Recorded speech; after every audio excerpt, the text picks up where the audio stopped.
ಎಲ್ಲರಿಗೂ ನಮಸ್ಕಾರ.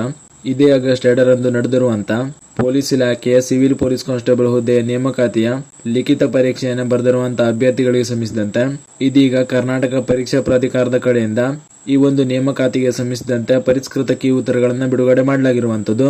ಈಗಾಗಲೇ ಪರೀಕ್ಷೆ ಬರೆದಿರುವಂತಹ ಎಲ್ಲ ಅಭ್ಯರ್ಥಿಗಳಿಗೆ ಗೊತ್ತಿರಬಹುದು ಅಂತ ತಿಳ್ಕೊಳ್ತೀನಿ. ದಿನಾಂಕ 2/8/2026ರಂದು ಈ ಒಂದು ಸಿವಿಲ್ ಪೊಲೀಸ್ ಕಾನ್ಸ್ಟೇಬಲ್ ಹುದ್ದೆಯ ನೇಮಕಾತಿಯ ಲಿಖಿತ ಪರೀಕ್ಷೆಯನ್ನ ಮುಗಿಸಿ ದಿನಾಂಕ 3/8/2026ರಂದು ಈ ಒಂದು ಲಿಖಿತ ಪರೀಕ್ಷೆಯ ಅಧಿಕೃತ ಕೀ ಉತ್ತರಗಳನ್ನು ಬಿಡುಗಡೆ ಮಾಡಲಾಗಿತ್ತು. ಈ ವಿಷಯ ಎಲ್ಲ ಅಭ್ಯರ್ಥಿಗಳಿಗೆ ಗೊತ್ತಿದೆ ಅಂತ ತಿಳ್ಕೊಳ್ತೀನಿ. ನೀವು ಸ್ಕ್ರೀನ್ ಮೇಲೆ ಕಾಣ್ತಾ ಇರೋ ಹಾಗೆ ದಿನಾಂಕ 3/8/2026ರಂದು ಬಿಡುಗಡೆ ಮಾಡಲಾಗಿರುವಂತಹ ಈ ಕೀ ಉತ್ತರಗಳಲ್ಲಿ ಹಲವಾರು ಅಭ್ಯರ್ಥಿಗಳಿಗೆ ಕೆಎ ಕಡೆಯಿಂದ ಬಿಡುಗಡೆ ಮಾಡಲಾಗಿರುವಂತಹ ಈ ಕೀ ಉತ್ತರಗಳಲ್ಲಿ ಕೆಲವೊಂದು ಪ್ರಶ್ನೆಗಳ ಉತ್ತರದ ಮೇಲೆ ಆಕ್ಷೇಪಣೆ ಇದ್ದರೆ ಅಂತ ಪ್ರಶ್ನೆಗಳ ಉತ್ತರಗಳಿಗೆ ಆಕ್ಷೇಪಣೆ ಸಲ್ಲಿಸಲಿಕ್ಕೆ ಅವಕಾಶ ಕೂಡ ನೀಡಲಾಗಿತ್ತು.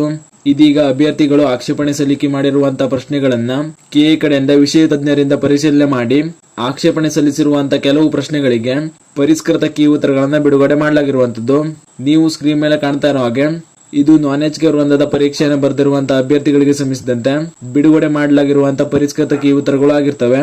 ಇದರಲ್ಲಿ ನೀವು ನೋಡ್ತಾ ಇರಬಹುದು ಪ್ರತಿಯೊಂದು ವರ್ಷನ್ ಕೋಡ್ ನ ಆಧಾರದ ಮೇಲೆ ಬದಲಾವಣೆ ಮಾಡಲಾಗಿರುವಂತಹ ಕೀ ಉತ್ತರದ ಮಾಹಿತಿಯನ್ನು ನೀಡಲಾಗಿರುವಂತದ್ದು.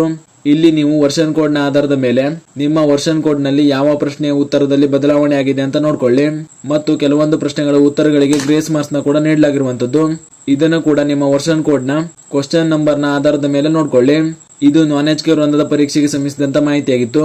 ನಂತರ ಕಲ್ಯಾಣ ಕರ್ನಾಟಕ ವೃಂದದ ಪರೀಕ್ಷೆಯನ್ನು ಬರೆದಿರುವಂತಹ ಅಭ್ಯರ್ಥಿಗಳಿಗೆ ಸಂಬಂಧಿಸಿದಂತೆ ಪರಿಷ್ಕೃತ ಕೀ ಉತ್ತರಗಳ ಬಗ್ಗೆ ಮಾಹಿತಿಯನ್ನು ನೋಡೋದಾದ್ರೆ ನೀವು ಸ್ಕ್ರೀನ್ ಮೇಲೆ ಕಾಣ್ತಾ ಇರೋ ಹಾಗೆ ಇಲ್ಲಿ ಕೂಡ ವರ್ಷನ್ ಕೋಡ್ ನ ಆಧಾರದ ಮೇಲೆ ಉತ್ತರದಲ್ಲಿ ಬದಲಾವಣೆ ಮಾಡಲಾಗಿರುವಂತಹ ಕೀ ಉತ್ತರದ ಮಾಹಿತಿಯನ್ನು ನೀಡಲಾಗಿರುವಂತದ್ದು. ಇಲ್ಲಿ ಕೂಡ ನೀವು ವರ್ಷನ್ ಕೋಡ್ ನ ಆಧಾರದ ಮೇಲೆ ನಿಮ್ಮ ವರ್ಷನ್ ಕೋಡ್ ನಲ್ಲಿ ಯಾವ ಪ್ರಶ್ನೆಯ ಉತ್ತರದಲ್ಲಿ ಬದಲಾವಣೆ ಆಗಿದೆ ಅಂತ ನೋಡ್ಕೊಳ್ಳಿ ಮತ್ತು ಕೆಎ ಕಡೆಯಿಂದ ದಿನಾಂಕ 3/8/2026ರಂದು ಬಿಡುಗಡೆ ಮಾಡಲಾಗಿರುವಂತಹ ಕೀ ಆನ್ಸರ್ ಗಳಲ್ಲಿ ಉಳಿದ ಪ್ರಶ್ನೆಯ ಉತ್ತರದಲ್ಲಿ ಯಾವುದೇ ಬದಲಾವಣೆ ಆಗಿರುವುದಿಲ್ಲ. ಇದು ಕೇವಲ ಅಭ್ಯರ್ಥಿಗಳು ಆಕ್ಷೇಪಣೆ ಸಲ್ಲಿಸಿರುವಂತಹ ಪ್ರಶ್ನೆಗಳ ಮೇಲೆ ವಿಷಯ ತಜ್ಞರು ಪರಿಶೀಲನೆ ಮಾಡಿದ ನಂತರ ಬದಲಾವಣೆ ಆಗಿರುವಂತಹ ಕೀ ಆನ್ಸರ್ಗಳು ಆಗಿರ್ತವೆ. ಉಳಿದಿರುವಂತಹ ಪ್ರಶ್ನೆಗಳ ಕೀ ಆನ್ಸರ್ಗಳಲ್ಲಿ ಯಾವುದೇ ಬದಲಾವಣೆ ಆಗಿರೋದಿಲ್ಲ.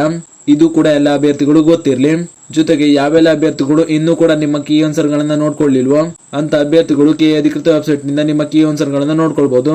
ಈ ಮಾಹಿತಿಯನ್ನ ಪರೀಕ್ಷೆ ಬರೆದಿರುವಂತಹ ನಿಮ್ಮ ಸ್ನೇಹಿತರು ಶೇರ್ ಮಾಡಿ ಅವರು ಕೂಡ ತಿಳಿಸಿ. ಹಾಗೂ ಇದೇ ರೀತಿ ಮುಂಬರುವಂತಹ ಮಾಹಿತಿಗಳಿಗಾಗಿ ಚಾನೆಲ್ ನ ಸಬ್ಸ್ಕ್ರೈಬ್ ಮಾಡಿ ಅಂತ ಹೇಳ್ತಾ ಈ ವಿಡಿಯೋನ ಇಲ್ಲಿಗೆ ಮುಗಿಸ್ತಾ ಇದ್ದೀನಿ. ಧನ್ಯವಾದಗಳು.